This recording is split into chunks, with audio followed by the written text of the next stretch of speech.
ॐ सहना भवतु सहनौ भुनक्तु सह वीर्यं करवावहै तेजस्विनावधीतमस्तु मा विद्विषावहै। ॐ शान्ति शान्ति शान्ति। ॐ दक्षिणे लक्ष्मणो यस्य वामे तु जनकात्मजा पुरतो मारुतिर्यस्य तं वन्दे रघुनन्दनम्। सदाशिवसमारम्भां शङ्कराचार्यमध्यमाम् अस्मदाचार्यपर्यन्तां वन्दे गुरुपरम्पराम्। अतुलितबलधामं हेमशैलाभदेहं दनुजवनकृशानुं ज्ञानिनामग्रगण्यं सकलगुणनिधानं वानराणामधीशं रघुपतिप्रियभक्तं वातजातं Namami.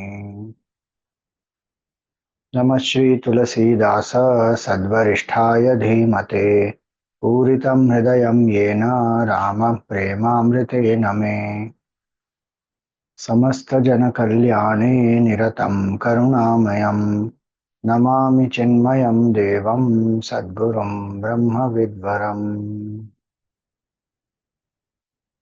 Hari Om. Salutations to all.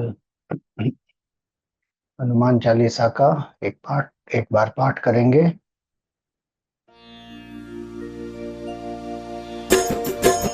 Shri गुरु चरण सरोज रज निज मन मुकुर सुधारी बरनऊ रघुवर विमल जस जो दायक फलचारी।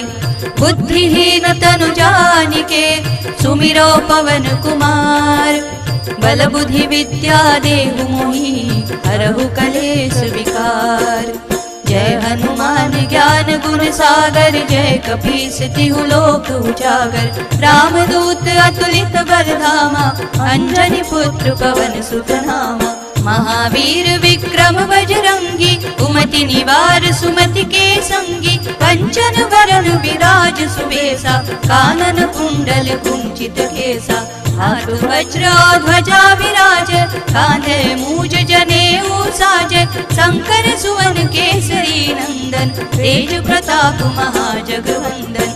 विद्यावान गुणी अति चातुर राम काज करिबे को आतुर। प्रभु चरित्र सुनिबे को रसिया राम लखन सीता मन बसिया। सूक्ष्म रूप धरि सियहि दिखावा विकट रूप धरि लंक जरावा। भीम रूप धरि असुर संहारे रामचंद्र के काज सवार। गाय सजीवन लखन जियाए श्री रघुवीर हर्षि उर लाए। रघुपति कीन्ही बहुत बड़ाई तुम मम प्रिय भरतहि सम भाई। सहस बदन तुम्हरो जस गावै अस कहि श्रीपति कंठ लगावै। सनकादिक ब्रह्मादि मुनीसा नारद सारद सहित अहीसा। यम कुबेर दिगपाल जहाते कवि कोविद कहि सकै कहाते। तुम उपकार सुग्रीव वही कीना राम मिलाए राजपद दीना। तुम्हरो मंत्र विभीषण माना लंकेश्वर भय सब जग जाना। जुग सहस्र जो जन पर भानु लील्यो ताहि मधुर फल जानु। प्रभु मुद्रिका मेलि मुख माहि जलधि लांघि गए अचरज नाही। दुर्गम काज जगत के जेते सुगम अनुग्रह तुमरे तेते। राम दुआरे तुम रखवारे होत न आज्ञा बिनु पैसारे। सब सुख लहै तुम्हारी सरना तुम रक्षक काहू को डरना। आपन तेज समारो आपै तीनों लोक हाँकते कापै। भूत पिशाच निकट नहीं आवे महावीर जब नाम सुनावे। नासै रोग हरै सब पीरा जपत निरंतर हनुमत वीरा। संकट ते हनुमान छुड़ावे मन क्रम वचन ध्यान जो लावे। सब पर राम तपस्वी राजा जिनके काज सकल तुम साजा। और मनोरथ जो कोई लावे सोई अमित जीवन फल पावे। चारों जुग परताप तुम्हारा है प्रसिद्ध जगत उजियारा। साधु संत के तुम रखवारे असुर निकंदन राम दुलारे। अष्ट सिद्धि नवनिधि के दाता असवर दीन जानकी माता। राम रसायन तुमरे पासा सदा रहो रघुपति के रासा। तुम तुम्हारे भजन राम को पावे, जन्म जन्म के दुख बिसरावे। अंत काल रघुवर पुर जाई, जहाँ जन्म हरि भक्त कहाई। और देवता चित्तन हरै, हनुमत से सर्व सुख करै। संकट कटे मिटे सब पीरा, जो सुमिरै हनुमत बलवीरा। जय जय जय हनुमान गोसाई, कृपा करहु गुरुदेव की नाई। जो सत बार पाठ कर कोई, छूटहि बंदी महासुख होई। जो यह पढ़े हनुमान चालीसा, होय सिद्धि साखी गौरीसा। तुलसीदास सदा हरिचेरा, कीजय नाथ हृदय महडेरा। पवन तनय संकट हरन, मंगल मूर्ति रूप। राम लखन सीता सहित, हृदय बसहु सुरभूप। सियावर रामचंद्र की जय, पवन सुत हनुमान की जय। उमापति महादेव की जय, बोलो भाई सब संतन की जय।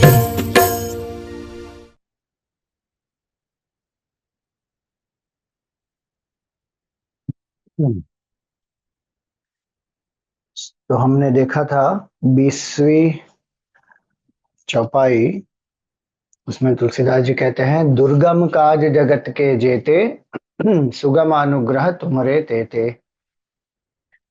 जो भी कार्य दुर्गम होते हैं इस संसार में, वो सभी कार्य हम हनुमान जी की कृपा से भी प्राप्त कर सकते हैं। सुगम अनुग्रह तुम्हारे तेते, क्योंकि हनुमान जी के लिए कोई भी कार्य असाध्य नहीं था।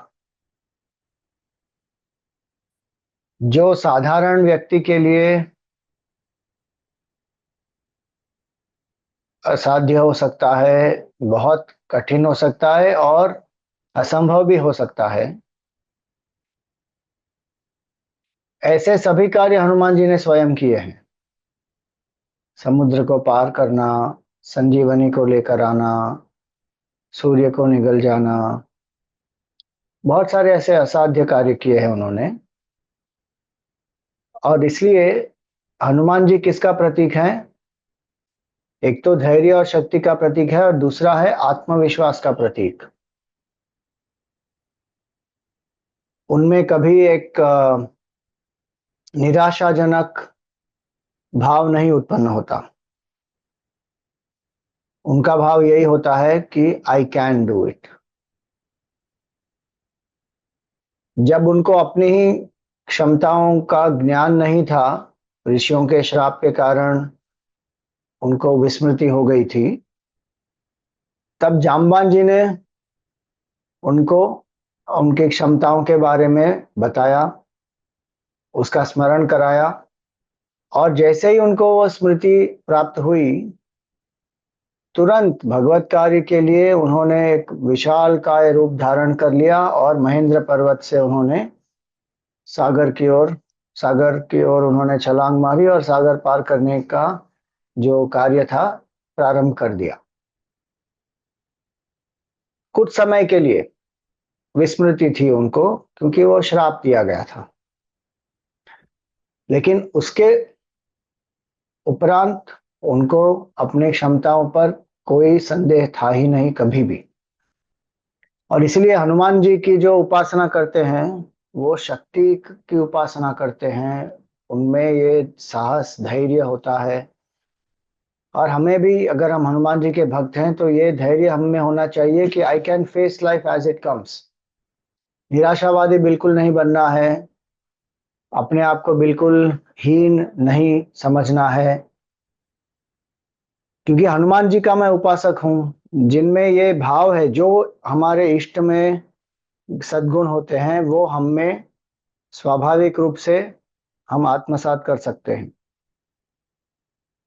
और इसलिए दुर्गम का जगत के जेते, दुर्गम से दुर्गम कार्य हो सकते हैं, लेकिन धैर्य के साथ, धीरज के साथ, शक्ति के साथ, आत्मबल के साथ उस पर हमको प्रयास करते ही रहना है। और आध्यात्मिक मार्ग पर तो इसकी बहुत आवश्यकता है, क्योंकि हर एक जो हम चरण लेते हैं अध्यात्म मार्ग में, वहां पर आध्यात्मिक मुश्किलें आ सकती हैं, मानसिक कष्ट हमें हो सकते हैं, जो हमारे विकार हैं वो प्रकट हो सकते हैं, लेकिन धैर्य के साथ उन पर हमें विजय प्राप्त करनी है। इसलिए ये भावना होनी चाहिए कि हनुमान जी मेरे साथ है, उनकी शक्ति मुझे प्राप्त है। कोई भी इष्ट हो सकते हैं, यहाँ हनुमान जी की बात है।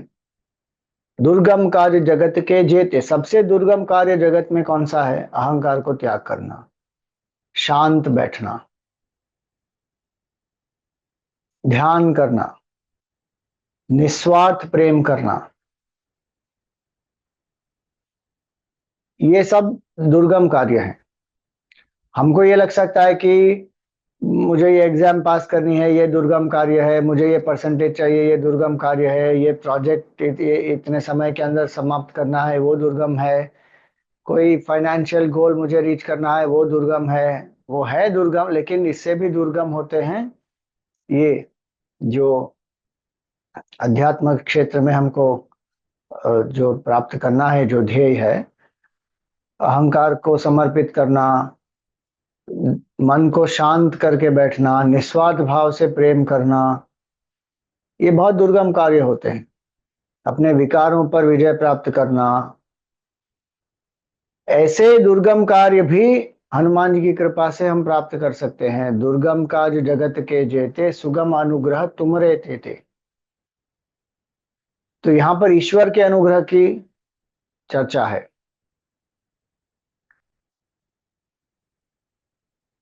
गीता ध्यान श्लोक में आता है कि महाभारत रूपी जो एक बहुत ही खतरनाक एक जो नदी है, उसको भी पांडवों ने पार कर दिया। क्यों? कैवर्तक केशवः, भीष्म द्रोण जिनकी जिसकी तटा जिसके तट है, भीष्म द्रोण तटा, जयद्रथ जला, जयद्रथ उसमें जल है, गांधार नीलोत्पला, शकुनी वहां पर एक नीले पत्थर के समान है, शल्यग्राहवती, शल्य जो है वहां पर शार्क है, कृपाचार्य है वो उस जल का वेग है, करंट है, कृपेण वहनी, कर्णेन वेलाकुला, कर्ण जो है वो एक क्रीपर है, वेला है,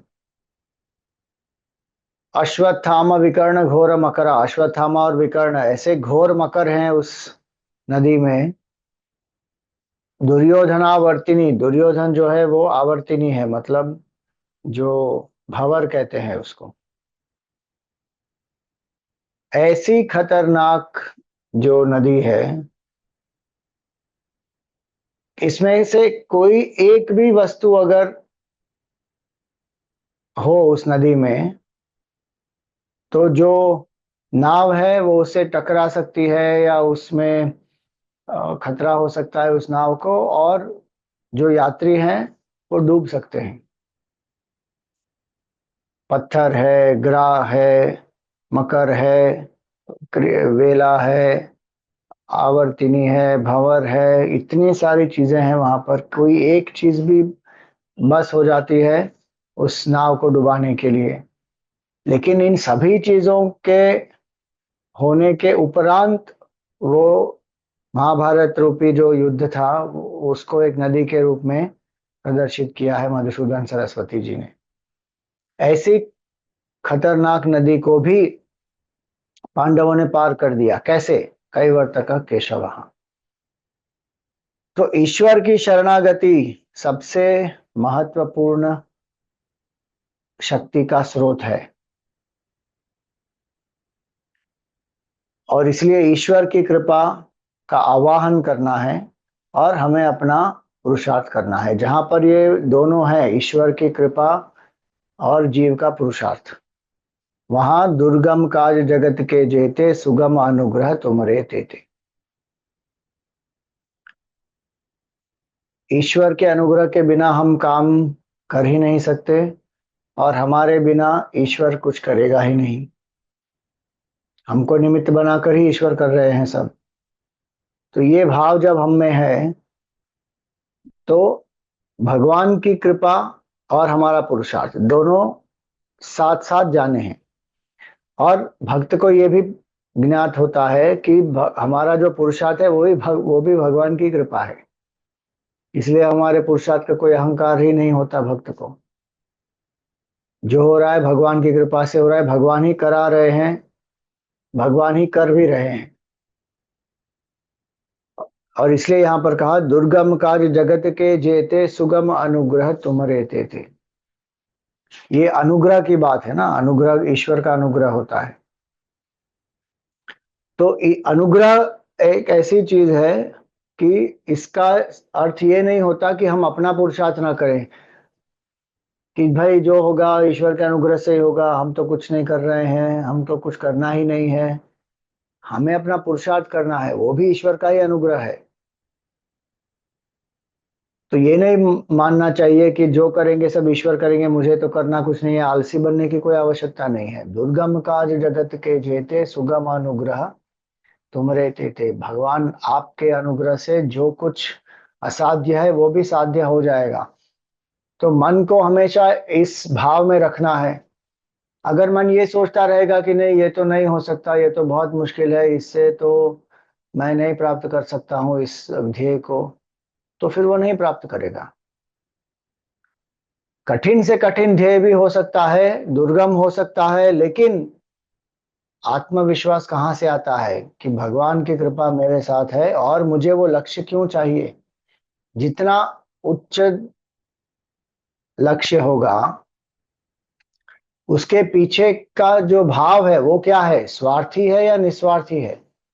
अगर निस्वार्थ भाव है तो उच्च लक्ष्य को प्राप्त करने के लिए ज्यादा से ज्यादा प्रेरणा भी मिलेगी, ईश्वर का अनुग्रह भी प्राप्त होगा। अगर स्वयं के लिए भी है तो भी ऐसा नहीं है कि ईश्वर का अनुग्रह नहीं मिलेगा, लेकिन उसमें आसक्ति होने के कारण तनाव, स्ट्रेस, डिप्रेशन, एंजाइटी सब ज्यादा हो सकते हैं। लेकिन जब ध्येय निस्वार्थ होता है कि उसे क्यों करना है, समाज के कल्याण के लिए, चित्त शुद्धि के लिए, देश की भलाई के लिए, जब लोगों को की सेवा हो उसके लिए, अगर भावना निस्वार्थ है तो भले ही इतने विघ्न आ जाएं, व्यक्ति उस पर विजय प्राप्त करके लक्ष्य को प्राप्त करेगा ही। इसलिए दुर्गम कार्य जगत के जेते, सुगम अनुग्रह तुम रहते थे। भगवान का अनुग्रह हमेशा हर एक जीव के साथ होता है, लेकिन जीव उसको जान नहीं पाता और अहंकारवश उसको नकार भी देता है।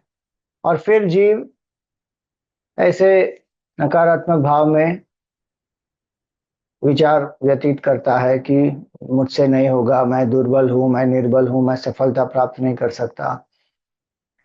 भक्त कभी ऐसा नहीं सोचता।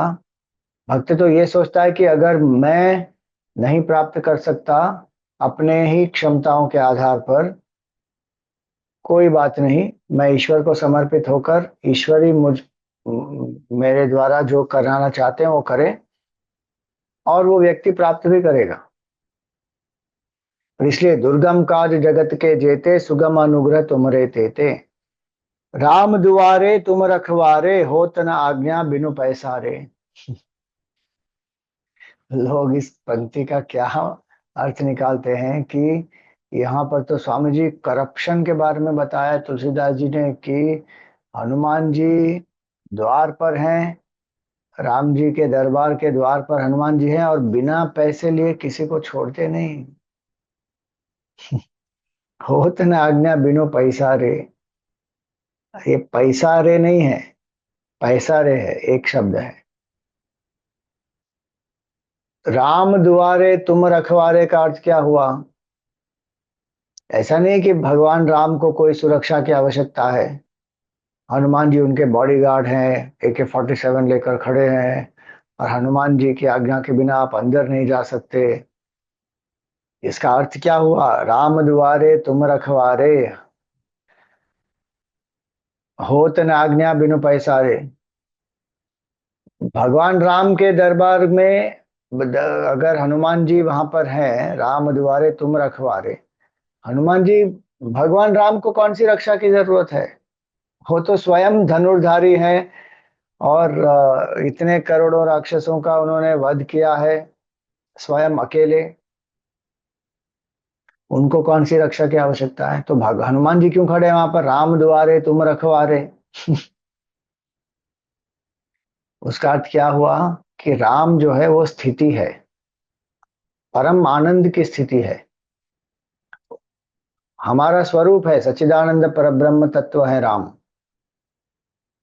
उस स्थिति को प्राप्त करने के लिए जो मानसिक शुद्धता चाहिए, एकाग्रता चाहिए, उसकी रखवाली करने वाले हैं हनुमान जी। राम दुआरे तुम रखवारे, होत न आज्ञा बिनु पैसारे का अर्थ क्या हुआ कि उस मानसिक परिपक्वता के बिना व्यक्ति उस स्थिति को प्राप्त ही नहीं कर पाएगा। जो हनुमान जी में चित्त की शुद्धि है, जो एकाग्रता है, जो शरणागति का भाव है, निस्वार्थता है, भक्ति है, ये जो भाव है, ये हर एक साधक को प्राप्त करने चाहिए। और इसलिए हमारा मन जो है, अगर हमने हनुमान जी को समर्पित किया है तो हनुमान जी उस मन की भी रक्षा करते हैं कि जितनी साधना हमने की उसकी रक्षा हनुमान जी करेंगे। उस जितनी भी चित्त शुद्धि हमने प्राप्त की, चित्त शुद्धि, चित्त एकाग्रता, चित्त अतिक्रमण, ये तीन चीजें चाहिए राम स्थिति को प्राप्त करने के लिए, आत्म स्थिति को प्राप्त करने के लिए। चित्त शुद्धि होती है कर्म योग से, चित्त एकाग्रता भक्ति योग से, और चित्त को अतिक्रमण करके ध्यान से हम चित्त का अतिक्रमण करते हैं कि मैं ये मन बुद्धि चित्त अहंकार हुई नहीं, ये तादात्म्य का हम नाश करते हैं निधिध्यासन के द्वारा। अब ये तीनों जो कर्म योग, भक्ति योग, ज्ञान योग है, इनका समन्वय है हनुमान जी स्वयं। और जब भी साधक जो भी साधना करता है चित्त की शुद्धि के लिए या एकाग्रता के लिए या अतिक्रमण के लिए या तीनों साथ में, हनुमान जी उसकी रक्षा करते हैं, उस चित्त शुद्धि की। अगर हम अहंकारवश जो शुद्धि प्राप्त की उसको हम दुरुप्रयोग से या क्या कहते हैं उसको, विथ रॉन्ग एक्शंस,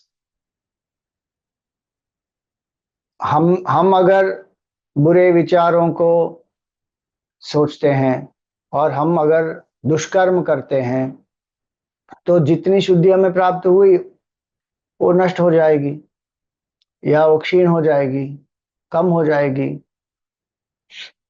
तो उस शुद्धि का जो महत्व है, तो हनुमान जी साधक के साथ उसकी शुद्धि की रक्षा करते हैं। राम दुआरे तुम रखवारे, जो द्वार है वो परिपक्वता का एक संकेत है कि भगवान के द्वार कब खुलते हैं। जब व्यक्ति का मन परिपक्व हो जाता है तो द्वार खुल जाते हैं। वहां पर कोई चाबी लगानी नहीं पड़ती है, वहां पे कोई पासवर्ड नहीं होता, फिंगरप्रिंट लॉक नहीं होता, आई आई स्कैनर वाला लॉक नहीं होता। वहां पर माइंड की प्योरिटी चेक होती है। It is not a physical security system, वो मन की स्थिति के बारे में है।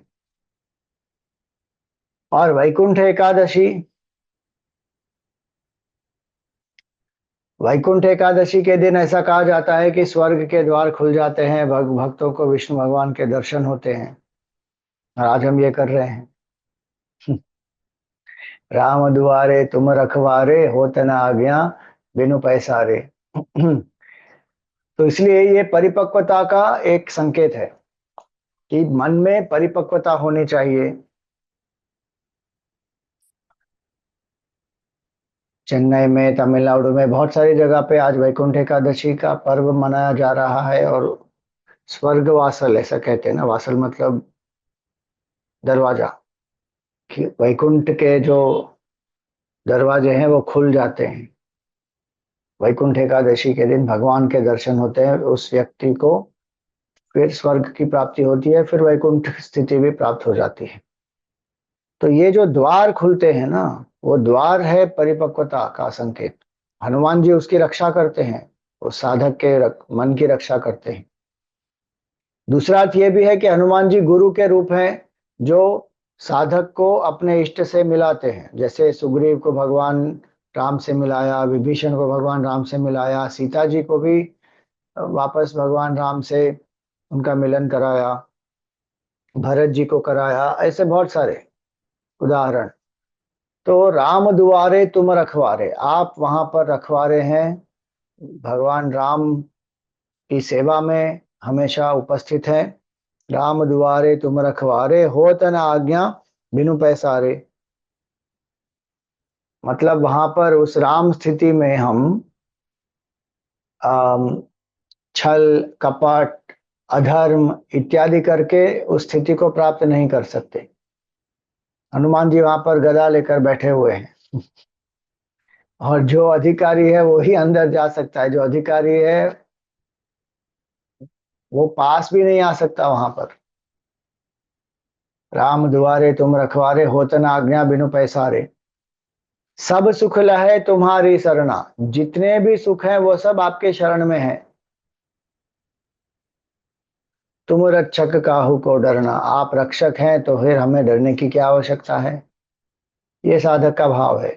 सब सुख लहे तुम्हारी शरणा, फिर से यहाँ पर ईश्वर का संकेत है कि जो हमें चाहिए वो परम आनंद चाहिए। हमें क्षणिक भौतिक आनंद, विषयों का आनंद नहीं चाहिए।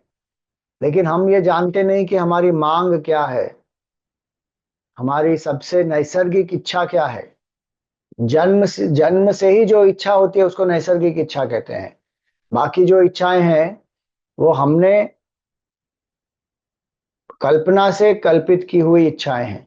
तो कल्पित इच्छाएं अलग होती हैं, नैसर्गिक इच्छा अलग होती है। नैसर्गिक इच्छा क्या है?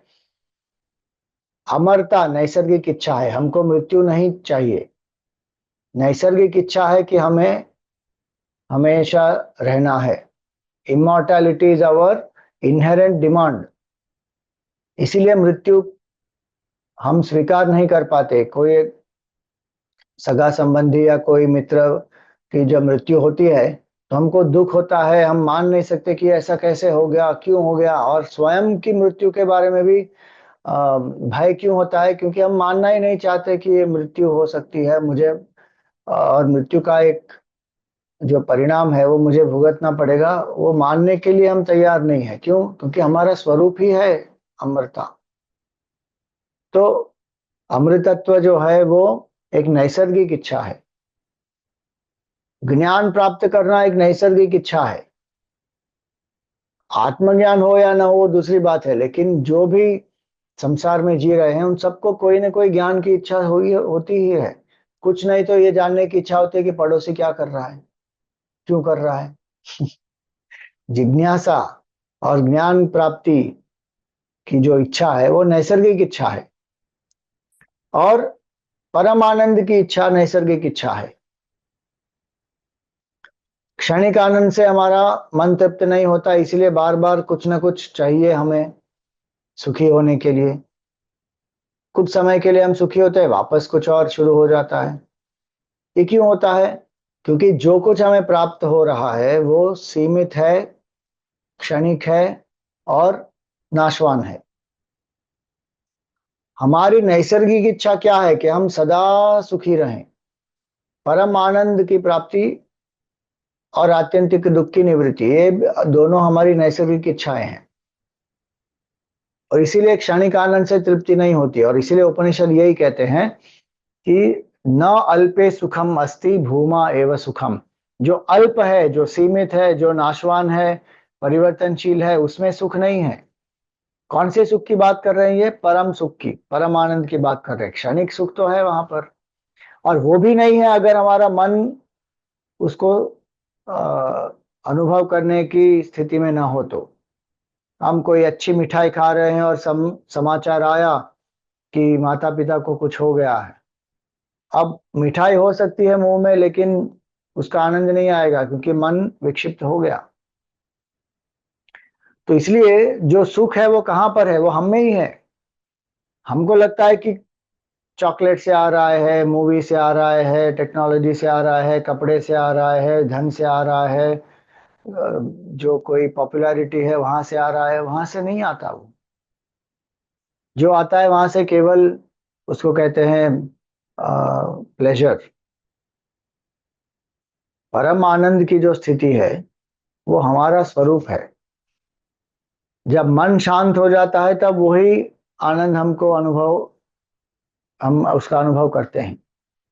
लेकिन जब मन शांत नहीं होता, क्यों मन शांत नहीं होता? वासना के वेग से बहिर्मुख होता है, इसलिए शांत नहीं होता। और बहिर्मुख बहिर्मुख होके इतना प्रयास करके क्षण भंगुर सुख मिलता है और उससे तृप्ति होती नहीं। कुछ समय के लिए मन शांत होता है, वापस नहीं इच्छाएं जागृत हो जाती है। क्यों? क्योंकि वासना है। और इसलिए जब व्यक्ति समझता है कि ये पूरा जो प्रोसेस है, बार बार हम जब उस पर निरीक्षण करते हैं और देखते हैं कि क्या मुझे कैसी इच्छा थी, वो सब कल्पित इच्छा थी। और उससे थोड़ा बहुत सुख मिल भी गया, लेकिन वो इतना क्षणिक था, क्षण भंगुर था, वो तो नष्ट भी हो गया। अब उसके ही पीछे वापस उसको दोहराने का प्रयास करते हैं या कोई नया नया सुख प्राप्त करने की चेष्टा में वापस बहिर्मुख हो रहे हैं। तो ये कब तक चलेगा? नहीं स्वामी जी, इसी में मजा है पूरी जिंदगी। ये तो हम करते रहेंगे, यहाँ जाएंगे वहां जाएंगे, नई चीजें खाएंगे, नए लोगों को मिलेंगे, नए नए नए अनुभव बनाएंगे। और आजकल तो लोग कहते हैं कि we are creating memories together. बनाओ। सब कुछ करने के बाद वापस मन क्या कहेगा? अब आगे क्या? What next? और जितना अनुभव करते जाएंगे करते जाएंगे करते जाएंगे, उससे कुछ ना कुछ लाभ तो होता है, लेकिन जो एक अपूर्णता का अनुभव है वो तो बना ही रहता है। तो पूर्णता का अनुभव कब होगा? परम आनंद का अनुभव कब होगा? जब बाह्य जगत से निवृत्त होकर हम अंतर्मुख हो। दिन में कुछ समय के लिए भी अगर हम इतना कर सके तो सब सुख लहे तुम्हारी शरणा। जब व्यक्ति भगवान की शरणागति लेता है तब व्यक्ति को यह अनुभव होता है कि परमानंद मेरा ही स्वरूप है, क्योंकि वो भगवान बाहर नहीं है, वो अंदर है। ईश्वर सर्वभूतानां हृदय अर्जुन तिष्ठति। और इसीलिए भगवान कहता है गीता में कि तमेव शरणम गच्छ सर्वभावेन भारत। उस ईश्वर की ही शरण लो और हर भाव में इस ईश्वर की शरण लो। क्रोध है तो ईश्वर से क्रोध करो, लोभ है तो ईश्वर का ही लोभ होना चाहिए, मोह है तो ईश्वर के प्रति, काम है ईश्वर के प्रति, जो कुछ है ईश्वर के प्रति। तब क्या होगा? तत्प्रसादात पराम शांतिम स्थानम प्राप्स्यसि शाश्वतम। भगवान की कृपा से, उनके प्रसाद से शाश्वत आनंद का अनुभव होगा। इसलिए यहां कहा सब सुख लहे तुम्हारी शरणा। और ये सत्य भी है कि जो कुछ सुख हमें चाहिए वो कहां से आता है? वो भगवान की कृपा से ही तो आता है। हमको लगता है कि अपने प्रयास से आ गया, केवल अपने प्रयास से नहीं आ पाएगा, क्योंकि हमारा प्रयास भी हम कर सकते हैं अगर इतने सारे जो आदि दैविक आदि भौतिक जो भी फोर्सेस हैं, उसके कारण ही तो हम जीवित हैं। तब हम अपना पुरुषार्थ कर सकते हैं। और वो पुरुषार्थ करने के बाद भी जो फल आता है वो तो भगवान से ही आता है। हमारे वश में तो कर्म का फल है नहीं। तो सब सुख लहे तुम्हारी शरणा। छोटा सुख भी आ रहा है भगवान की कृपा से, बड़ा सुख आ रहा है भगवान की कृपा से, परमानंद प्राप्त हो रहा है भगवान की कृपा से। और अगर नहीं आ रहा है तो भी उसमें सुखी रहना चाहिए कि नहीं आ रहा है, भगवान की कोई इच्छा होगी, हमारे भले के लिए होगा। सब सुख लहे तुम्हारी शरणा। स्वामी जी, आर्थिक सुख कैसे प्राप्त होगा? हनुमान जी की शरण लेकर। वो होगा, आप देखो। ईश्वर जो है वो सबके स्रोत है ना। धन के भी स्रोत ईश्वर हैं, ज्ञान के हैं, प्रेम के हैं, आनंद के हैं, शांति के हैं, वैराग्य के हैं। सबके स्रोत भगवान ही है। किसी न किसी के निमित्त हमको वो प्राप्त करा देते हैं। लेकिन हम निमित्त को याद रखते हैं, भगवान को भूल जाते हैं। यहाँ पर इसीलिए तुलसीदास जी कहते हैं सब सुख लहे तुम्हारी शरणा। और जिस व्यक्ति ने शरणागति ले ली, ये बहुत अच्छी बात है, यहाँ पर आप देखिए साधना में जिस व्यक्ति ने शरणागति ले ली, उसको फिर सुख और दुख का कोई मोह ही नहीं होता। सुखम वा यदि वा दुखम स योगी परमो मतः। सुख हो या दुख हो, उस योगी को तो समत्व की जो स्थिति प्राप्त हो गई, उससे विचलित ही नहीं होता वो योगी। सुख की इच्छा नहीं रहती उसके बाद, ये प्राप्त करना है, वो प्राप्त करना है, ये हो जाए तो सुखी हो जाओ, वो हो जाए तो सुखी हो जाओ, वो सब छूट जाता है। अब वो छूट जाएगा तो दुख स्वयं छूट जाएगा। अब कोई कष्ट आना है, शारीरिक या आर्थिक जो भी कष्ट आना है, वो तो प्रारब्धवश आएगा, शरीर मन बुद्धि को भोगना है, वो भोग लेंगे। जो भक्त होता है, जो ईश्वर की शरणागति जिसने ली है, भक्त को एक क्षण के लिए भी ऐसा नहीं होता कि ये हो जाए तो मैं सुखी हो जाऊंगा। इसलिए सब सुख लहे तुम्हारी शरणा का एक अर्थ हुआ कि भगवान की शरणागति ले लो, जो कुछ प्राप्त करना है भगवान की कृपा से हो जाएगा। सकाम भाव जिसका है, उसके लिए भी ये पंक्ति, ये जो तुलसीदास जी ने चौपाई लिखी है, वो एप्लीकेबल है। सब सुख लहे तुम्हारी शरण। आप देखिए संसार में ऐसा नहीं होता। संसार में जो कुछ प्राप्त करना हो, उसके लिए अलग अलग चीजें, जो अगर हमको चाहिए तो अलग अलग लोगों के पास जाना पड़ेगा। वाटर डिपार्टमेंट के पास जाओ तो वाटर कनेक्शन मिलेगा, इलेक्ट्रिसिटी डिपार्टमेंट के पास जाओ तो वहाँ इलेक्ट्रिसिटी कनेक्शन मिलेगा, पासपोर्ट चाहिए तो पासपोर्ट ऑफिस जाओ, अलग अलग जगह पर जाओ तो अलग अलग चीजें प्राप्त होगी। तो हमारा मन भी कभी ऐसा ही सोचता है कि धन चाहिए तो कुबेर की पूजा करो, लक्ष्मी की पूजा करो, ज्ञान चाहिए तो सरस्वती की पूजा करो, शांति चाहिए तो शिव जी की पूजा करो। इस तरह अलग अलग लोग, विघ्नों से मुक्ति चाहिए तो गणेश भगवान की पूजा करो।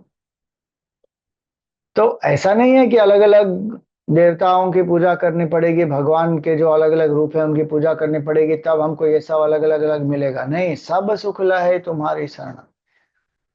जब हम ईश्वर की शरणागति लेते हैं, तब जो कुछ हमें प्राप्त करना है सब कुछ प्राप्त हो जाएगा, हमारे इष्ट से ही प्राप्त हो जाएगा। बिल्कुल नहीं समझना है कि हमारे जो इष्ट हैं वो केवल इतना कर सकते हैं, बाकी चीजों के लिए हमें कहीं और जाना पड़ेगा। तो फिर भाव अनन्य नहीं हुआ। अनन्य भाव क्या है कि मेरे इष्ट सर्वोपरि है, मेरे इष्ट सर्वशक्तिमान है, सर्वव्यापी है, सर्वज्ञ है, अंतर्यामी है, कृपालु है, कर्म फल के दाता है। मुझे और कुछ करने की आवश्यकता नहीं है, उनकी शरण मैंने ले ली, जो कुछ प्राप्त करना होगा वो सब उनकी कृपा से हो जाएगा। अपना कर्तव्य करना है, बाकी कृपा से ही होगा सब जो होगा। सब सुख लहे तुम्हारी शरणा, तो एक अर्थ ये हुआ। और दूसरा अर्थ क्या हुआ योगी के लिए, कि जो शरणागति ले लेता है वो सब सुखों से पार चला जाता है। कोई क्षणिक सुख आए ना आए उसको कोई फर्क नहीं पड़ता, दुख आए ना आए कोई फर्क नहीं पड़ता। सब सुख लहे तुम्हारी शरणा, परम आनंद की स्थिति में वो योगी रहता है। सब सुख लहे तुम्हारी शरणा, तुम रक्षक काहू को डरना। भगवान स्वयं है हमारी रक्षा के लिए, हमको क्यों डरने की आवश्यकता है। नहीं नहीं स्वामी जी, डर तो लगता है, क्या करें। हमें डर क्यों लगता है, क्योंकि हम में आसक्ति है कहीं ना कहीं।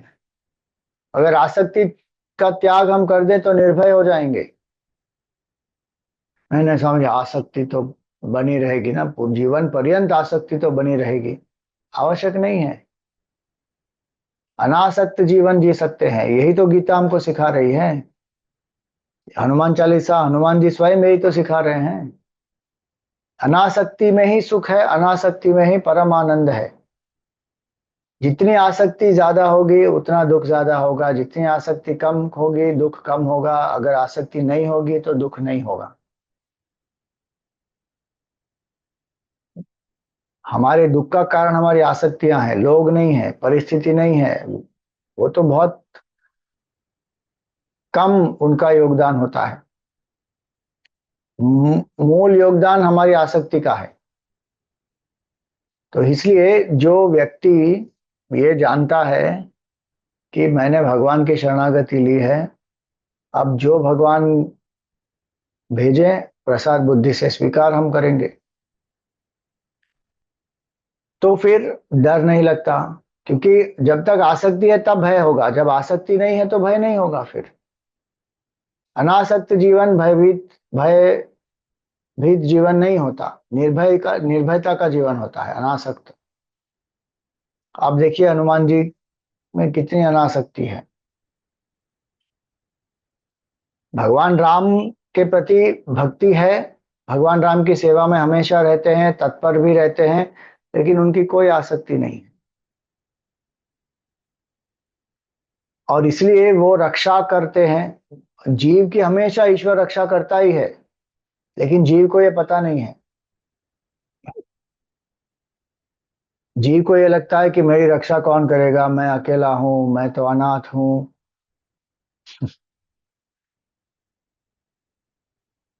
और जो साधक है, वो साधक के लिए तो दैवी शक्ति बहुत सारी है जो रक्षा करती है।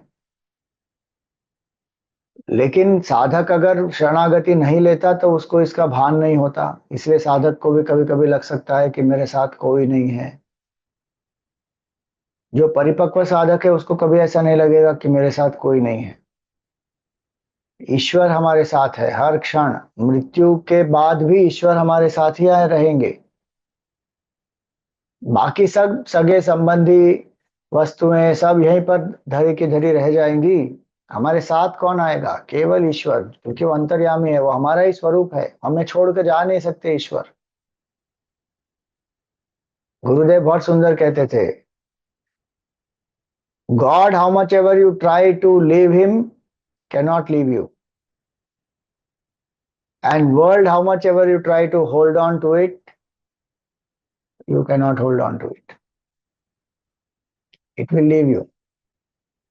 हम माया के पीछे इतना भागते हैं, उसको पकड़ने का प्रयास करते हैं, लेकिन वो छूट जाती है क्योंकि वो संसार है, सम्यक सरति। और ईश्वर हमारा स्वरूप है। हम चाहे तो भी इनको त्याग नहीं कर सकते, और वो चाहे तो भी हमें त्याग नहीं कर सकते। लेकिन जब ये हम भूल जाते हैं तो हमको लगता है कि मैं हमारे साथ कहाँ, ईश्वर कहाँ है। अगर ईश्वर होते तो ये सब नहीं होता। जो किया वो सब हमने किया, और जब हमने किया दुष्कर्म, उसका जो दुष्परिणाम आता है, जब उसको झेलने का समय, भुगतने का समय आता है, तब हम क्या करते हैं? What did I do to deserve this, where is God, this is partiality. अरे वाह, तो भूल गए ना ईश्वर को उस समय। लेकिन ईश्वर जीव को कभी नहीं भूलता। और इसलिए यहाँ पर क्या कहा कि तुम रक्षक काहू को डरना। हनुमान जी जब हैं, शक्ति के स्रोत हैं, हमारे इष्ट हमारे साथ हैं, तो डरने की क्या आवश्यकता है? तो डर क्यों होता है? आसक्ति के कारण डर होता है। गीता में कहा वीत राग भय क्रोध। जो राग से परे चला जाएगा वो भय और क्रोध से भी परे चला जाएगा। दूसरा कारण भय का क्या होता है? Negative imagination. ऐसा होगा तो क्या होगा, इतना नेगेटिव चालू कर देते हैं। अगर मुझे मार्क्स नहीं मिले तो मेरी क्या परिस्थिति होगी, मुझे इस कॉलेज में एडमिशन नहीं मिलेगा तो मैं ये नहीं पढ़ कर पाऊंगा, फिर मैं अपने लक्ष्य को नहीं प्राप्त कर पाऊंगा। ऐसे नकारात्मक विचार आते शुरू हो जाते हैं। उस समय मन को थोड़ा धैर्य बंधाना चाहिए कि ऐसे विचार करने का कोई प्रयोजन नहीं है। शांत मन से ऑब्जेक्टिवली सोचें कि क्या हो सकता है, अगर ऐसी परिस्थिति हुई तो हम कैसे उसको झेलेंगे, उसका सामना कैसे करेंगे, उसके विकल्प क्या हैं। ऑब्जेक्टिवली अगर सोचेंगे तो फिर ये जो नकारात्मक विचार हैं वो नहीं आएंगे। अगर हम भावनात्मक होकर कुछ भी नकारात्मक विचारों की उड़ान लगाएंगे तो फिर मन में भय बहुत बनेगा। और आजकल लोगों को पैनिक अटैक्स होते हैं, एंजाइटी अटैक्स होते हैं, श्वास नहीं ले पाते। वो इसी वजह से हो रहा है क्योंकि वो ओवर थिंकिंग करते हैं। एंजाइटी इतनी बढ़ जाती है, क्यों? क्योंकि एक शरणागति नहीं है। कि भगवान है हमारे साथ। और जो भी व्यक्ति के बारे में अगर अगर हम सोचते हैं तो उनके साथ भी भगवान है ना। इतना धैर्य अपने पास हो, उसके बाद जो करना है वो हम करेंगे। उस परिस्थिति का सामना कैसे करना है वो भी हम सोचेंगे। लेकिन अगर पहले ही मन में ये भाव आ गए कि ऐसा होगा वैसा होगा, ओवर थिंकिंग मोड, तो नेगेटिव इमेजिनेशन के कारण होता है। और जब ये बहुत बढ़ जाता है तो व्यक्ति क्या सोचता है कि नहीं नहीं, आई कांट हैंडल इट, तो पलायनवाद शुरू हो जाता है फिर। इसलिए फियर के 3 एक्रोनिम्स हैं। पहला एक्रोनिम क्या है? Forget everything and run. सब कुछ भूल जाओ, जितना जिससे भय होता है उससे भागो। अंधेरे से भय है, भाग जाओ। कुत्ते से डर लगता है, भागो। छिपकली से डर लगता है, भागो। क्योंकि डर है ना, उसका सामना करना नहीं चाहते, भागते हैं। और जितना हम भागेंगे उतना भय ज्यादा से ज्यादा बढ़ते ही रहेगा। Fear will grow when we run away from it. If you turn around and face it, it is over.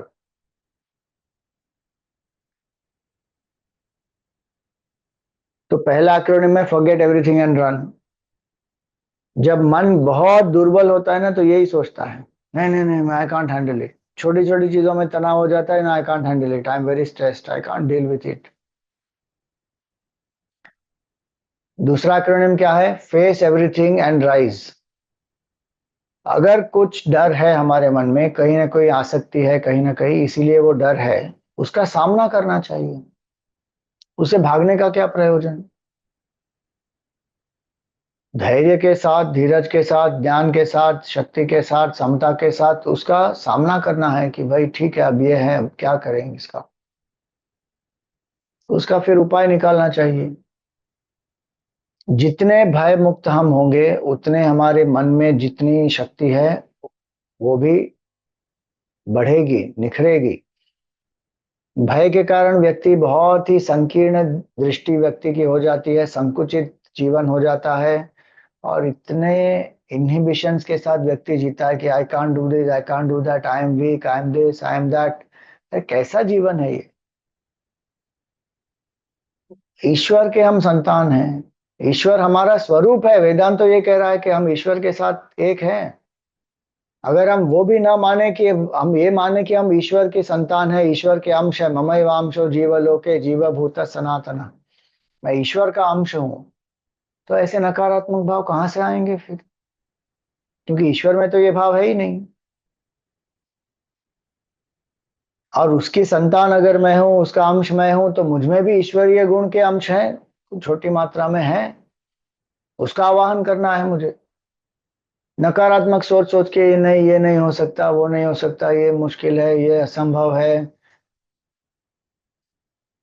ऐसी भावना अगर होगी तो हम कुछ नहीं कर पाएंगे। इसलिए दूसरा एक्रोनिम है फेस एवरीथिंग एंड राइज। जितना हम भय का सामना करेंगे, उस पर विजय प्राप्त करेंगे।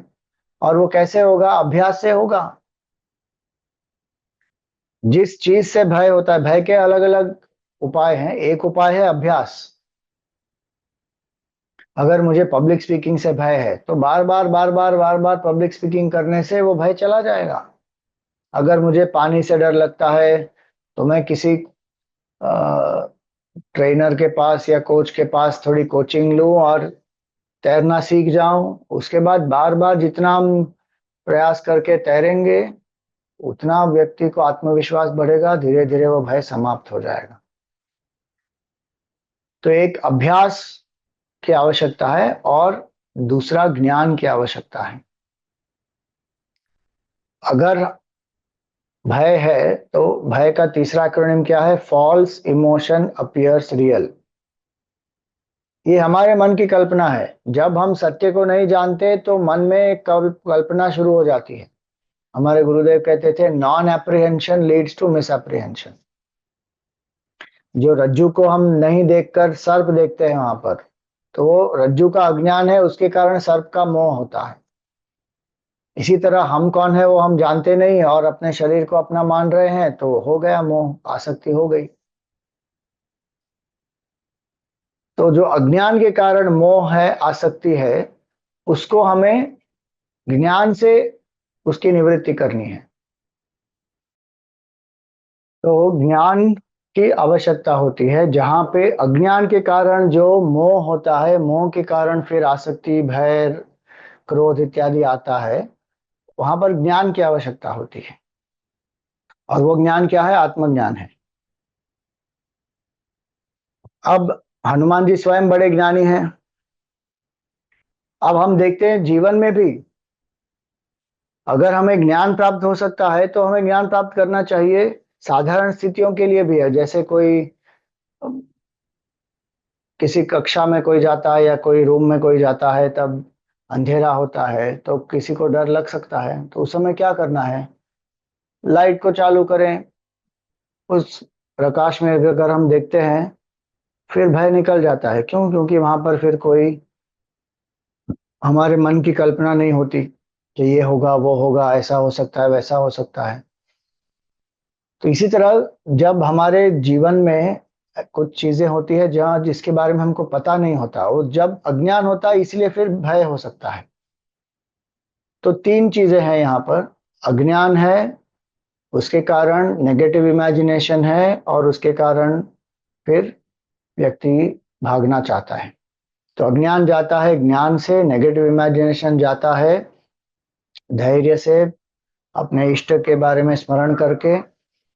और जब हम अभ्यास करते हैं, बार बार पलायन करने के बदले अभ्यास करना चाहिए। I should not run away from my fear, I should face it and practice.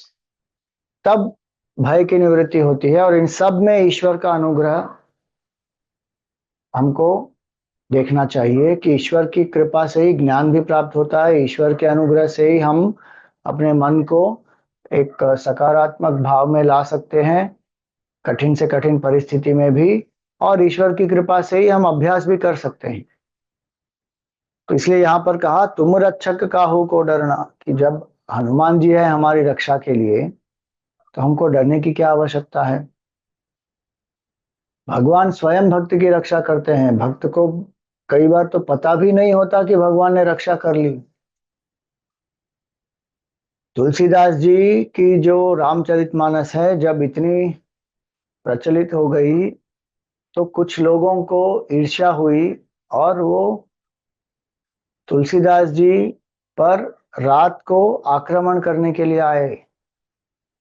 और तुलसीदास जी तो अपनी छोटी सी कुटिया में, पर्ण कुटिया में विश्राम कर रहे थे। उनको कुछ पता भी नहीं चला।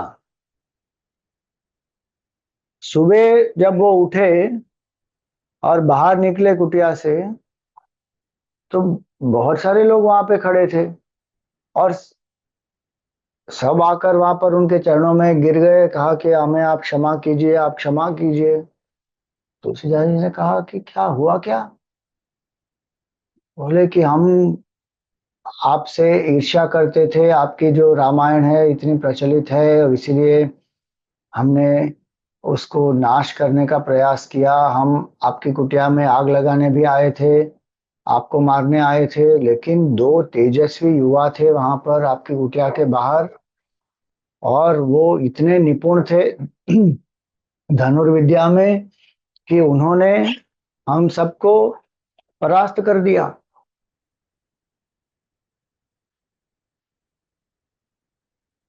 अब तुलसीदास जी के आंखों में आंसू आ गए कि भगवान स्वयं मेरी रक्षा के लिए मेरे द्वारपाल का कार्य कर रहे हैं वहां, कि मेरी कुटिया के बाहर भगवान खड़े हैं वहां पर और मेरी रक्षा कर रहे हैं यहाँ। ये सब हिस्टोरिकल चीजें हैं, ये कोई पुराण की कहानियां नहीं है। पुराण की कहानियां भी बहुत सारी हिस्टोरिकल है, जो, लेकिन लोग मानते हैं कि वो सब माइथोलॉजी है। माइथोलॉजी नहीं है। तो यहाँ पर देखिए, भगवान स्वयं भक्त की रक्षा करते हैं। बहुत सारे ऐसे उदाहरण हैं जीवन में। मीराबाई को जब विष का प्याला भेज दिया गया, उन्होंने पी लिया, क्या हुआ? उनको कुछ नहीं हुआ। ऐसे कई कई उदाहरण आप देखेंगे। तो भगवान स्वयं भक्त की रक्षा करते हैं। नहीं नहीं स्वामी जी, भगवान जो है ना वो ऐसे पहुंचे हुए महान भक्तों की रक्षा करते हैं, लेकिन मैं तो बहुत छोटा भक्त हूँ, मेरी थोड़ी रक्षा करेंगे भगवान। हमारे मन में ऐसे भाव आते हैं कई बार। हमको ऐसा लगता है कि भगवान सेलेक्टेड भक्तों की रक्षा करते होंगे, जो उनके परम भक्त हैं, अनन्य भक्त हैं। अरे भगवान तो इतने करुणामय हैं कि जो छोटे छोटे भक्त होते हैं ना उनकी रक्षा ज्यादा करते हैं, क्योंकि उनको भक्त, ऐसे भक्तों को भगवान की रक्षा की ज्यादा आवश्यकता होती है। जो पहुंचे हुए हैं उनको थोड़ी कोई आवश्यकता होती है, लेकिन वो भगवान करते हैं, उनका स्वभाव है। अब माँ है, वो सभी बच्चों का लालन पालन तो करेगी, लेकिन जो सबसे छोटा है उसको ज्यादा पोषण चाहिए, उस पर ज्यादा ध्यान देती है माँ। जो बड़ा है उसको तो वो स्वतंत्र स्वतंत्र हो गया है, थोड़ा बहुत ध्यान रख लेगी माँ, लेकिन बाकी वो अपना ध्यान रखेगा। तो बिल्कुल ये भाव नहीं होना चाहिए कि अरे मैं तो तुच्छ हूँ, या मैं तो इतना छोटा हूँ, मेरी रक्षा थोड़ी भगवान करेंगे। भगवान सबकी रक्षा करते हैं। हमारी जो डेफिनेशन है ना रक्षा की, वो हमको ध्यान से देख लेनी चाहिए। हमको रक्षा के नाम पर ये नहीं होना चाहिए कि हम कोई अधार्मिक कार्य करते रहें, या रक्षा के नाम पर ये नहीं होना चाहिए कि अम, जो हमारा पुरुषार्थ है वो भी हम ना करें, साधना भी ना करें। भगवान रक्षा करते हैं, और रक्षा का ये अर्थ नहीं होता है कि हमारे ऊपर बिल्कुल कोई दुख नहीं आएगा, कष्ट नहीं आएगा। प्रारब्धवश जो आना है वो आएगा, लेकिन भगवान, जब हम साधना करते हैं तो भगवान की जो रक्षा है उसका हमको अनुभव होता है। और जितनी ज्यादा साधना करते हैं उतना ज्यादा कष्ट भी आ सकता है कभी कभी, और भगवान की रक्षा का अनुभव भी होगा। दोनों साथ साथ जाते हैं। इसलिए तुम रक्षक काहू को डरना। जब भी मन में ऐसा कोई भाव आए, डर का भाव आए, तो हनुमान जी का आवाहन करना है। क्योंकि जहाँ हनुमान जी आ गए वहां शक्ति का संचार हो गया, वहां पर ये दुर्बलताएं सब नष्ट हो जाएंगी। और अगर भाव ऐसा करना है तो मानसिक ये कल्पना भी हो सकती है कि हनुमान जी अपनी गदा के साथ विराजमान है मेरे हृदय में, और जो भी नकारात्मक वृत्तियां उत्पन्न हो रही हैं उनको मार भगा रहे हैं गदा से। तुम रक्षक काहू को डरना।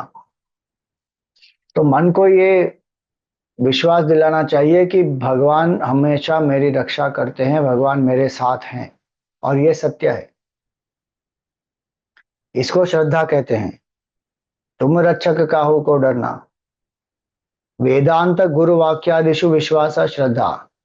वेदांत पर, गुरु पर, और फिर ईश्वर पर श्रद्धा होनी चाहिए, तब फिर आत्मश्रद्धा भी आ जाएगी। तुम रक्षक काहू को डरना।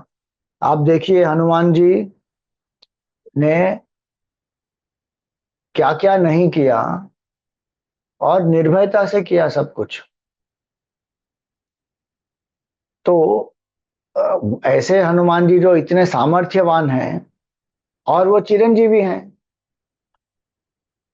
ऐसा नहीं है कि हनुमान जी अ,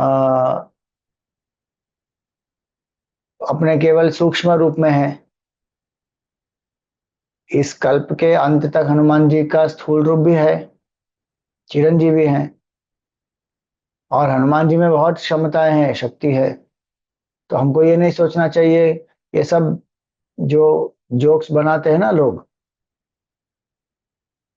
कि इतने सारे भक्त जो हैं, अब वो भगवान को बुलाते हैं, पुकारते हैं, तो भगवान कहाँ कहाँ जाएंगे, पहले इसको मदद करेंगे या उसको करेंगे, यहाँ पर करेंगे तो वहां पर वो डूब जाएगा, वहां पर करेंगे तो यहाँ पर इसको कष्ट हो जाएगा।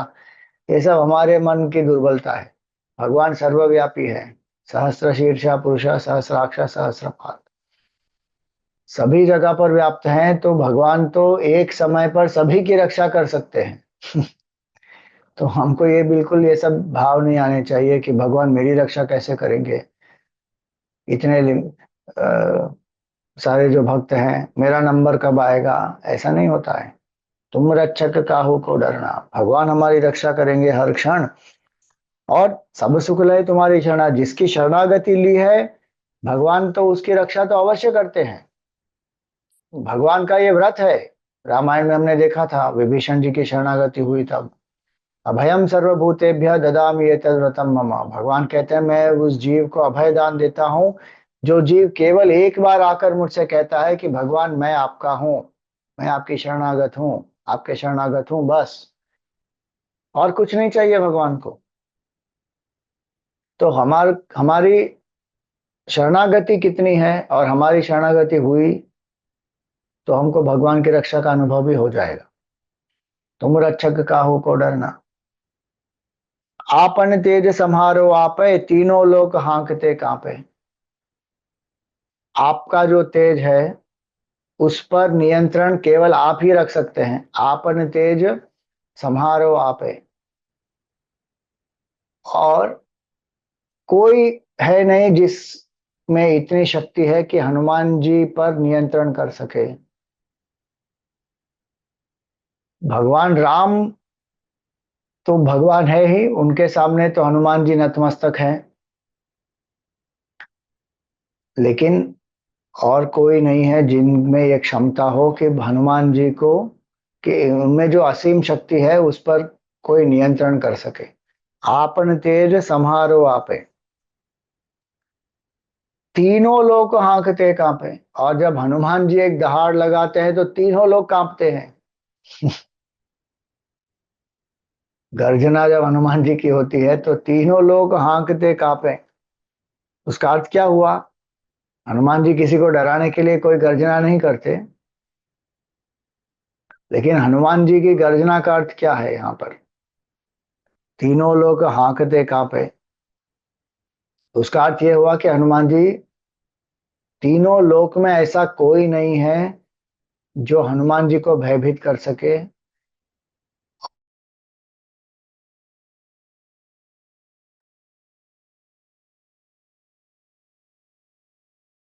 सॉरी, कट हो गया। तीनों लोक में ऐसा कोई नहीं है जो हनुमान जी को भयभीत कर सके। उल्टा हो सकता है, हनुमान जी की गर्जना से लोग भयभीत हो सकते हैं। जो असुर हैं पाताल लोक में, हनुमान जी ने प्रवेश किया और अहिरावण को मार दिया।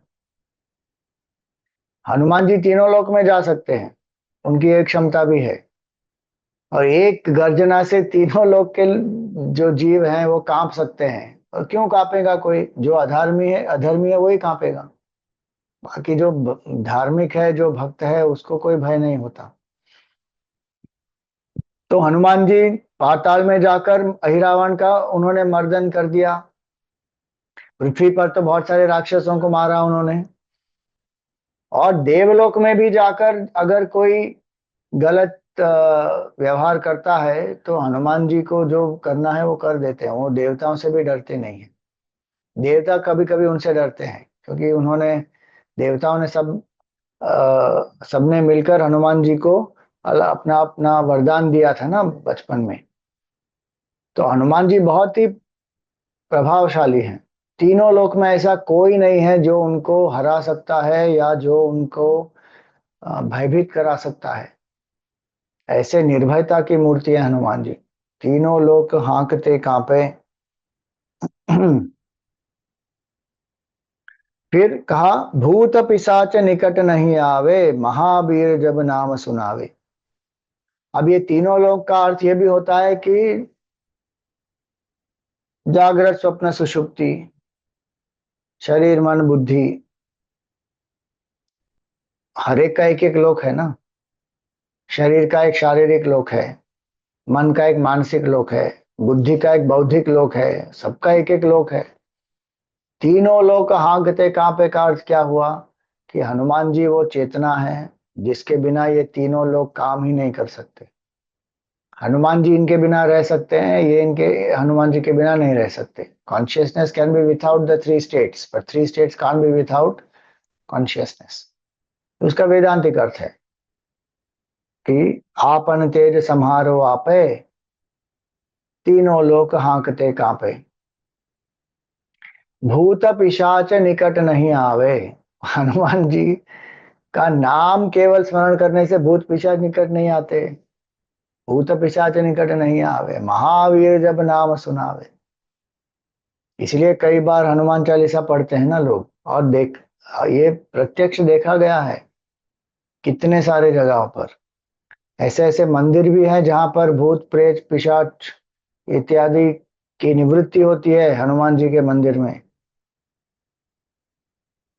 और कई बार वो जीव वहां पर जाता ही नहीं है क्योंकि वो भूत इतना डरा हुआ होता है, लेकिन उसको जबरदस्ती जब लेकर जाते हैं वहां पर, वो निकल जाता है भूत तुरंत वहां से, रह ही नहीं सकता है वहां पर।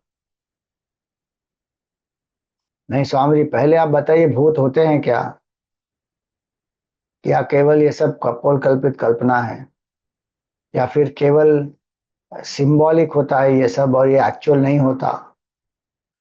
मृत्यु के बाद किसने क्या देखा है, ये सब धारणाएं लोगों में होती है ना। Who has seen life after death, there is only one life, YOLO you only live once, ये सब विचारधाराएं चलती है आजकल। भूत का अर्थ क्या होता है, हम अभी भी भूत ही हैं स्वामी जी, हम भूत हैं। हाँ, पंचमहाभूत से बना है ना ये शरीर, तो भूत हुए ना अभी भी। और दूसरा क्या है, भूत का अर्थ क्या होता है, जिसने शरीर का त्याग किया और दूसरा शरीर प्राप्त नहीं हुआ, ऐसे जीव को हम भूत कहते हैं। Disembodied being is called a ghost. सामान्य रूप से जब यह शरीर का त्याग होता है तब व्यक्ति प्रेत शरीर में जाता है और अपने कर्मों के अनुसार फिर जिस लोक में जाएगा उस लोक में उस प्रकार का एक शरीर प्राप्त होगा।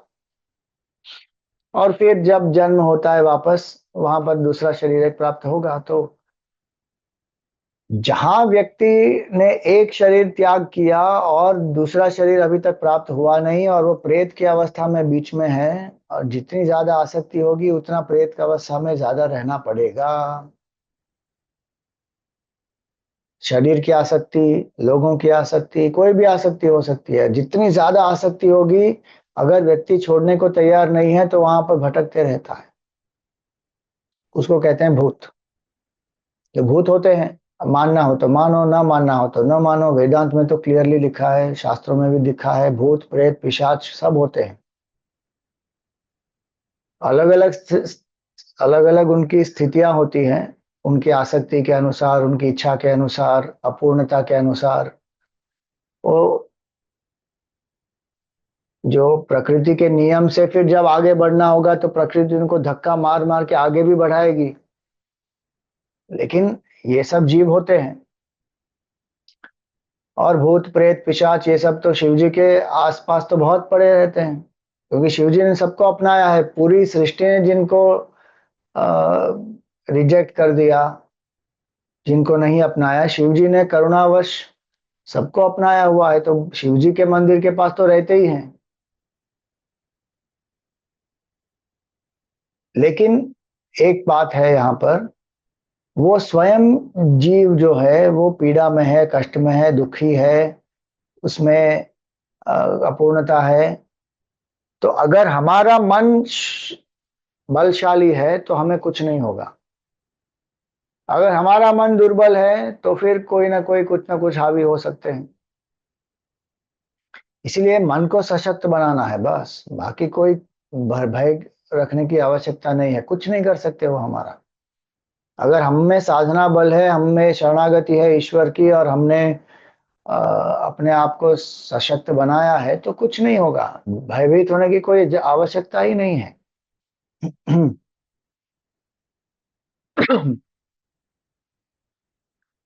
भूत पिशाच निकट नहीं आवे, महावीर जब नाम सुनावे।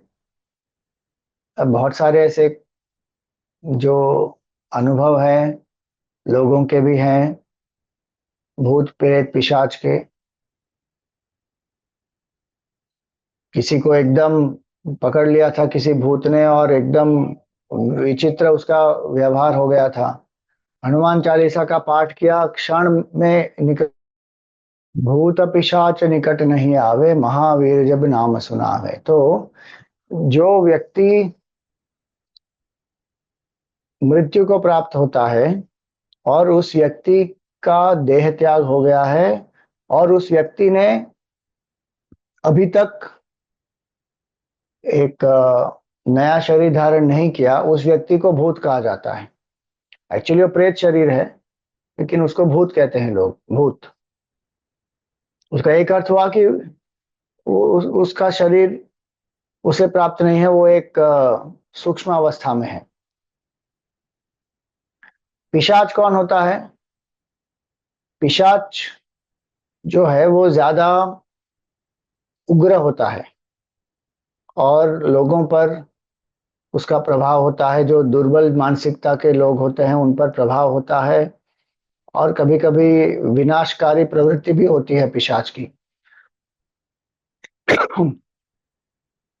तो कोई एक्सीडेंट करा देंगे, कोई किसी को मार डालेंगे या कुछ कर देंगे वो, क्योंकि वो ऐसे जीव हैं जो बहुत ही नकारात्मक प्रवृत्ति वाले हैं, असंतुष्ट हैं और ऐसी दुष्प्रवृत्तियों में ही उनकी आसक्ति है। तो पिशाच कभी कभी ऐसे भी हो सकते हैं जो लोगों को हानि पहुंचाते हैं। इसलिए यहाँ का भूत और पिशाच, हर एक जीव को शरीर त्याग के बाद भूत की अवस्था में आना पड़ेगा, प्रेत की अवस्था में आना पड़ेगा, लेकिन सब कोई पिशाच नहीं बनते। वो अपने मन के स्वभाव के कारण जो भूत है वो पिशाच बन जाता है। तो भूत पिशाच निकट नहीं आवे, महावीर जब नाम सुनावे। जब हनुमान जी का हम स्मरण करते हैं तब केवल उनका नाम स्मरण करने मात्र से भूत पिशाच निकट नहीं आवे। और हनुमान जी की उनकी जो सुरक्षा है वो व्यक्ति को प्राप्त होती है जो हनुमान चालीसा का पाठ करते हैं। तो इसलिए यहाँ पर कहा तुलसीदास जी ने, भूत पिशाच निकट नहीं आवे। अब सभी भूत ऐसे नहीं होते जो भयानक होते हैं, डरावने होते हैं। ऐसी एक कहानी आती है कि हनुमान जी का दर्शन स्वयं तुलसीदास जी को एक भूत नहीं कराया।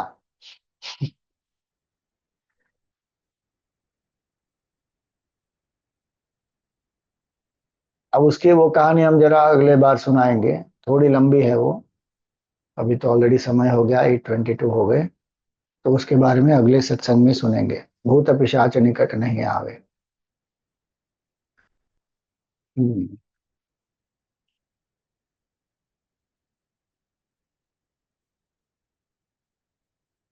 सभी यजमानों का हम आभार व्यक्त करते हैं। पूरे सत्र के यजमान जो हैं, सुचेता तलवार जी और पराग वाघ, सभी सत जब जो सभी सत्संग है उसके आरती यजमान हैं, सीमा केजरीवाल जी, विजय जोडेजा जी, रश्मि आनंद जी, विनू मुंशी जी, दिनेश दफ्तरी जी और ऋचा चड्डा जी। आज के दैनिक यजमान हैं इला कड़ाकिया और वसंत क्षीर सागर जी।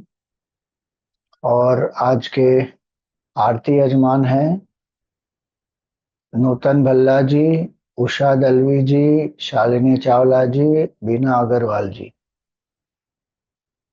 भगवान हनुमान जी की कृपा और पूज्य गुरुदेव का आशीर्वाद सभी यजमानों पर, उनके परिवारों पर और सभी जो उपस्थित हैं उन पर ईश्वर की कृपा हो, भगवान गुरुदेव का आशीर्वाद हो और हमें हनुमान जी आत्मबल प्रदान करें कि दुर्गम से दुर्गम काज हम उनकी कृपा से प्राप्त करें और हम निर्भयता का जीवन जिए, शरणागति का जीवन जिए और हमारे शरीर मन बुद्धि से हम ईश्वर की ही सेवा, उपासना और आराधना करें। जय सिया राम, जय हनुमान।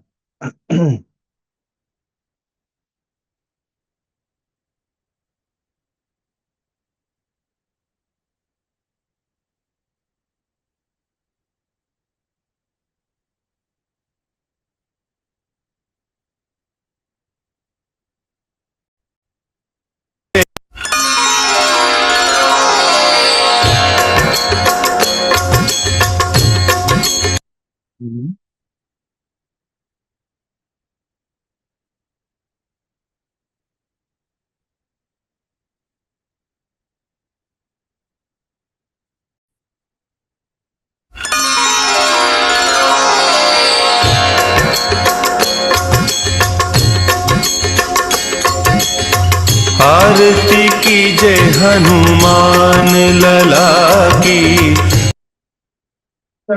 रघुनाथ कला की।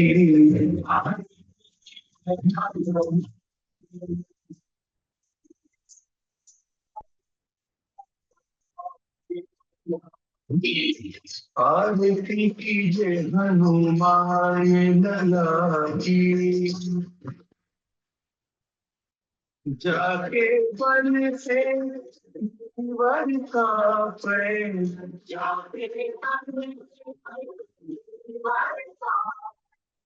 रोग दोष जाके निकट न जापे।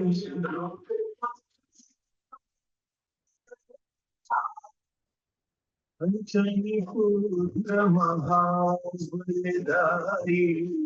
संतन के प्रभु सदा सहारी। आरती कीजे हनुमान लला की। देवी रघुनाथ पठाए।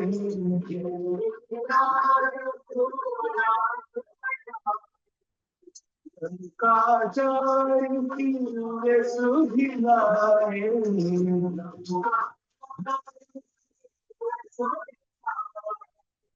लंका कोटि समुद्र सिखाई। जाति पवन सुत बार न लाई। आरती कीजे हनुमान लला की। लंका जाति सुर संहारे।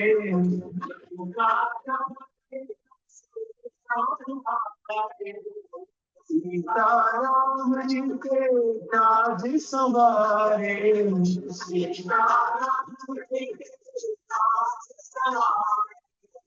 लक्ष्मण मूर्छित पड़े सारे। हानि संजीवन प्राण उबारे। आरती कीजे हनुमान लला की। ऐसी पताई नमस्कारे।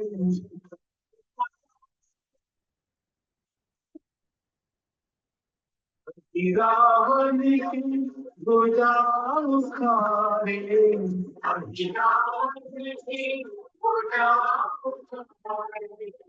बाई भुजा सुर दल मारे। दाहिने भुजा संत जन तारे। आरती कीजे हनुमान लला की। सुर नर आरती उतारे।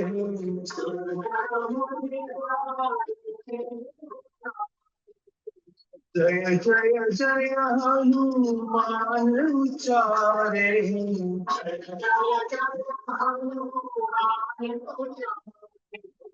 कंचन थार फूल छारी।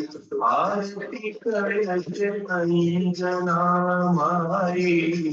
आरती कीजे हनुमान लला की। जो हनुमान जी की आरती गावे।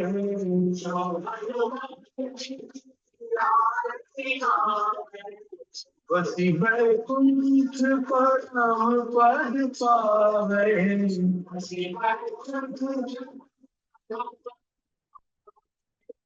आरती कीजे हनुमान लला की। दुष्ट दलन रघुनाथ कला की।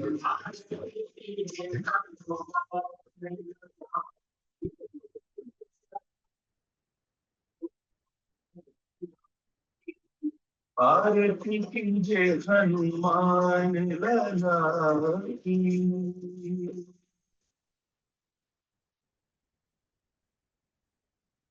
बोलिए पवन सुत हनुमान की जय। सियावर रामचंद्र की जय। उमापति महादेव की जय। श्री सद्गुरुनाथ महाराज की जय। ओम पूर्णमदः पूर्णमिदं पूर्णात् पूर्णमुदच्यते पूर्णस्य पूर्णमादाय पूर्णमेवावशिष्यते। ओम शांति शांति शांति। हरि ओम श्री गुरुभ्यो नमः। हरि ओम।